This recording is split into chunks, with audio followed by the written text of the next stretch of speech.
O caso do desaparecimento e morte da menina de 8 anos, Araceli Cabreira Crespo, em maio de 1973, intriga pela grande quantidade de fatos desencontrados até hoje, 50 anos depois do crime. Suspeitos e familiares se depararam com diversas versões ao longo desses anos, e o crime permanece sem solução. O processo, depois do julgamento e absolvição dos acusados, foi arquivado pela justiça. Araceli foi raptada, drogada, estuprada, morta e carbonizada no Espírito Santo. O corpo foi deixado desfigurado e em avançado estado de decomposição próximo a uma mata, em Vitória, dias depois de desaparecer. Depois de alguns anos, o dia do desaparecimento de Araceli passou a servir de marco para alertar a sociedade sobre a violência contra as crianças. O 18 de maio foi instituído como o Dia Nacional de Combate ao Abuso e à Exploração Sexual de Crianças e Adolescentes, desde o ano 2000. Nesta reportagem, você vai relembrar como foi o caso Araceli e todas as lacunas e dúvidas que acompanham o caso até os dias atuais. O dia 18 de maio de 1973, uma sexta-feira, começou como um dia qualquer na família Cabreira Crespo. Araceli saiu de casa, no bairro de Fátima, na Serra, e seguiu para a Escola São Pedro, na Praia do Suá, em Vitória. Por conta do horário do ônibus que a levaria de volta para casa, a mãe, Lola Cabreira Crespo, pediu para que Araceli saísse da escola mais cedo. Ao sair da escola, ela foi vista por um adolescente em um bar entre o cruzamento das avenidas Ferreira Coelho e César Ilau, em Vitória, que fica a poucos minutos da escola onde a menina estudava. Essa testemunha disse à polícia, na época, que a menina não tinha entrado no coletivo e ficou brincando com um gato no estabelecimento. Depois disso, Araceli não foi mais vista. Quando a noite chegou, o pai, Gabriel Sanches Crespo, iniciou as buscas.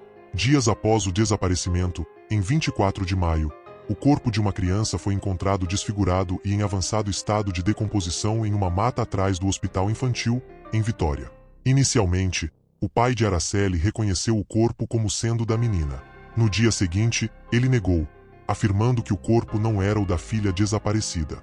Meses depois, após exames, foi constatado que o corpo era mesmo de Araceli. Quem encontrou o corpo de Araceli foi o policial Ronaldo Monjardim, junto com o seu pai. Ele tinha 15 anos quando tudo aconteceu. Só tinha o corpo dela ali naquele local. Foi uma cena muito... Pausa! Parece que eu estou vendo o momento em que eu encontrei ela, voltando aqui ao local, disse. Durante as investigações, provas e depoimentos misturaram fatos com boatos. Diante dos fatos apresentados pela denúncia do promotor Volmar Bermudes, a justiça chegou a 3 principais suspeitos. Dante de Barros Michelini, o Dantinho. Dante de Brito Michelini, pai de Dantinho. Paulo Constantem Elau.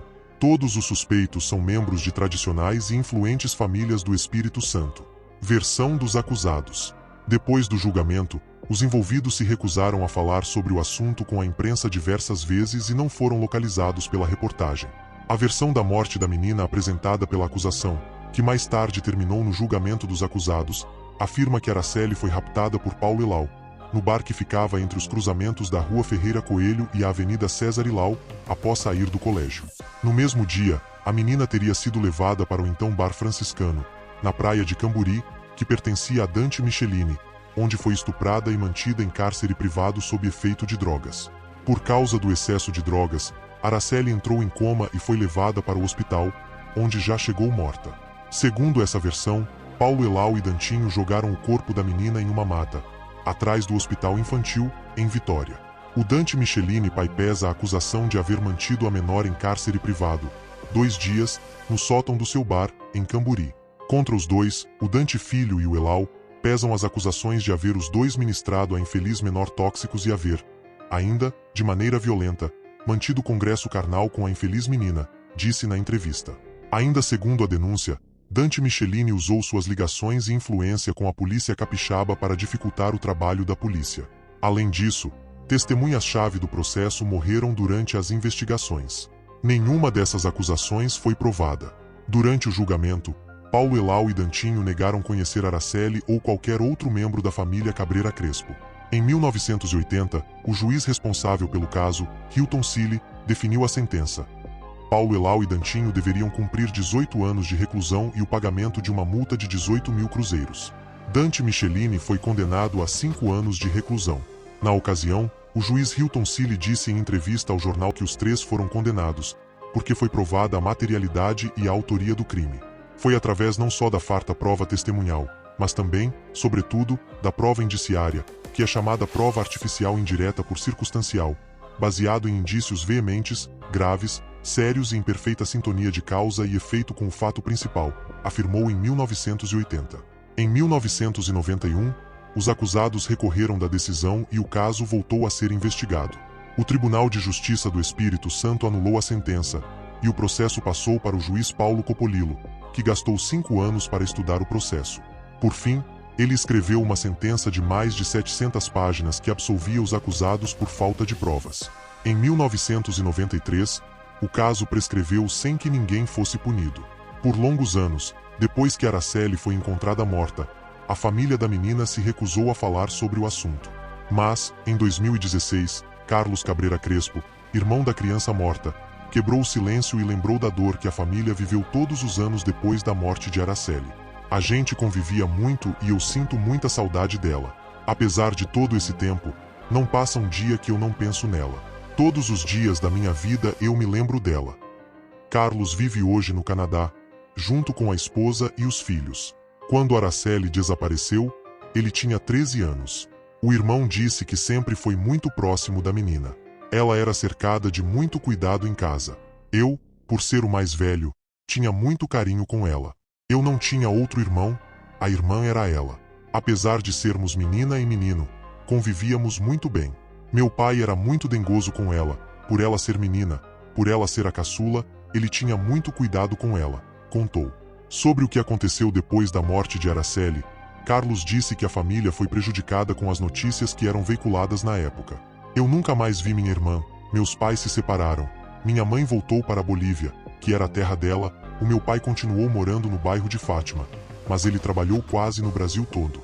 E eu continuei no bairro de Fátima, depois fui para a Bolívia com a minha mãe, depois voltei.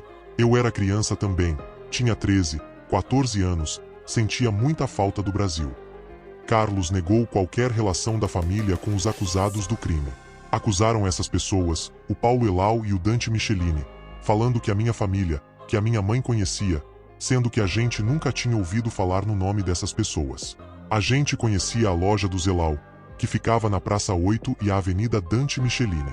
A gente nem sabia quem eram essas pessoas. Meu pai era um operário, minha mãe era uma dona de casa, afirmou. Depois da morte de Araceli, os pais da menina se separaram. A minha mãe foi para a Bolívia em 73 e retornou depois de 1 ano e pouco. Meu pai e minha mãe decidiram se separar e ela foi para a Bolívia outra vez. Meu pai se casou, minha mãe também se casou de novo. E a história é essa. Minha mãe teve 2 filhas e meu pai teve uma filha e um filho que moram no Brasil hoje em dia. O pai, Gabriel Sanches Crespo, morreu em 2001. Já Dona Lola continua morando na Bolívia, mas é viúva.